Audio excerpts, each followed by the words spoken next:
welcome back to my channel. My name is Carly Stevens. I'm the author of the young adult fantasy Firian Rising, and this is English Nerd. So today I just wanted to talk about chapter 14 of book 2 of A Tale of Two Cities, that is The Honest Tradesman.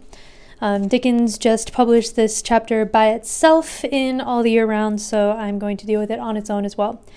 It also is basically an aside from what's been happening. Up until this point, it's been The Bachelorette London. We've learned about Darnay and Stryver and Carton and all of their different types of love that they have for Lucy. But then in chapter 14, we have this whole chapter about Jerry Cruncher, and we find out what his honest tradesman side business is. And there are some interesting looks at the major themes of the book.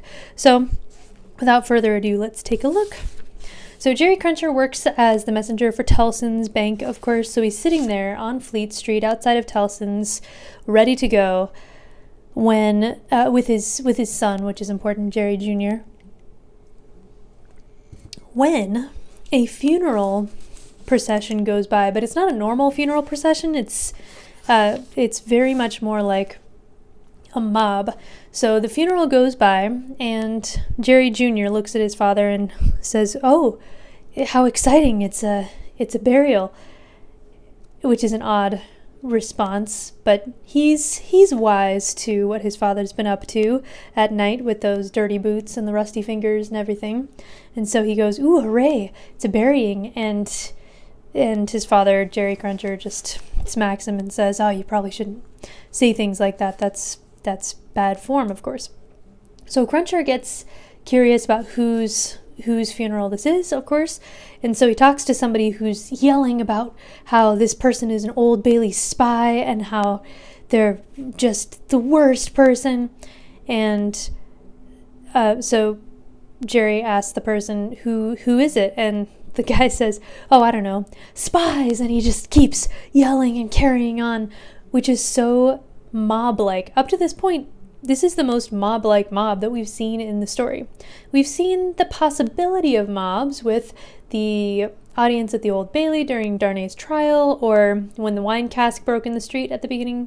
But this, in London rather than Paris, is the place where we first see this mindless mob. So eventually, Jerry finds somebody who can tell him that it's Roger Cly. Now, Roger Cly, I told you to remember that name, was one of the witnesses against Charles Darnay in the Old Bailey trial in chapter 3, A Disappointment.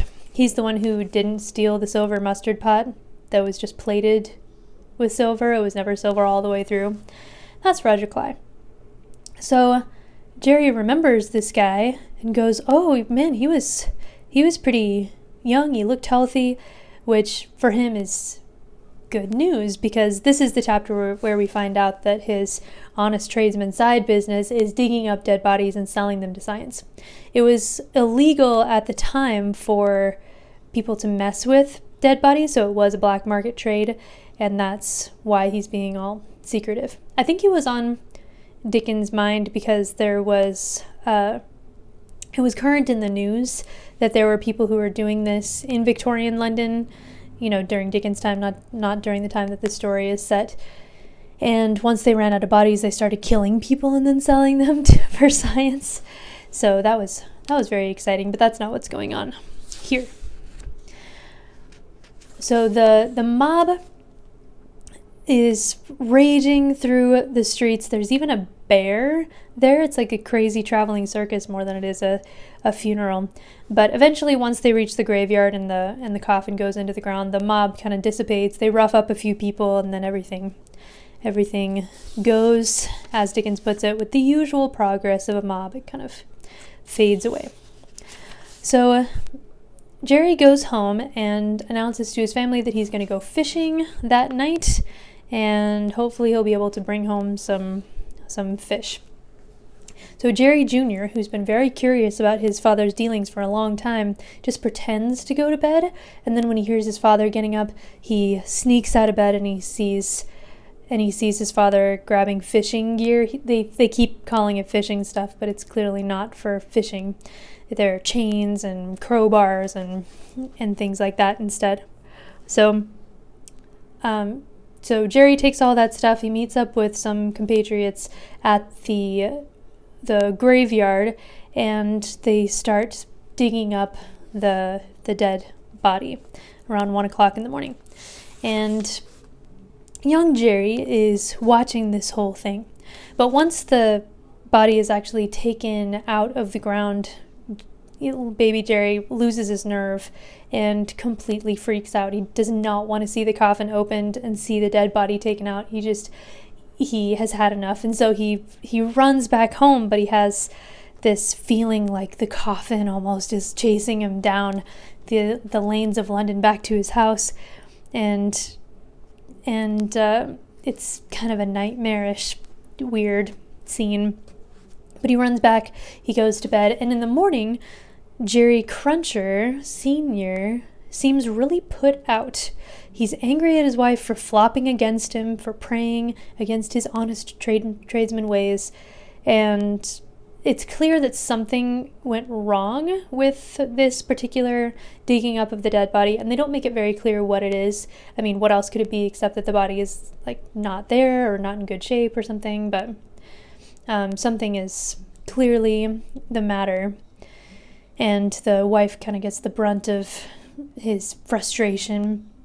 But the chapter ends with Jerry Jr.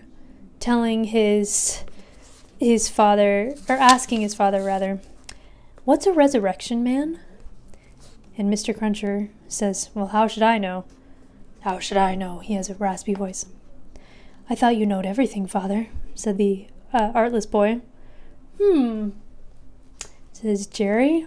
"Well, he's a tradesman. He trades a branch of scientific goods." And Jerry Jr. knows what's up, so he says, "Oh, it's person's bodies, isn't it? I would like to be a resurrection man when I grow up."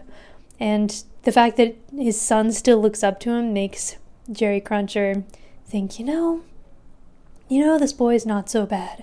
Maybe he could, help make up for my wife's constant flopping against me with her, praying against me.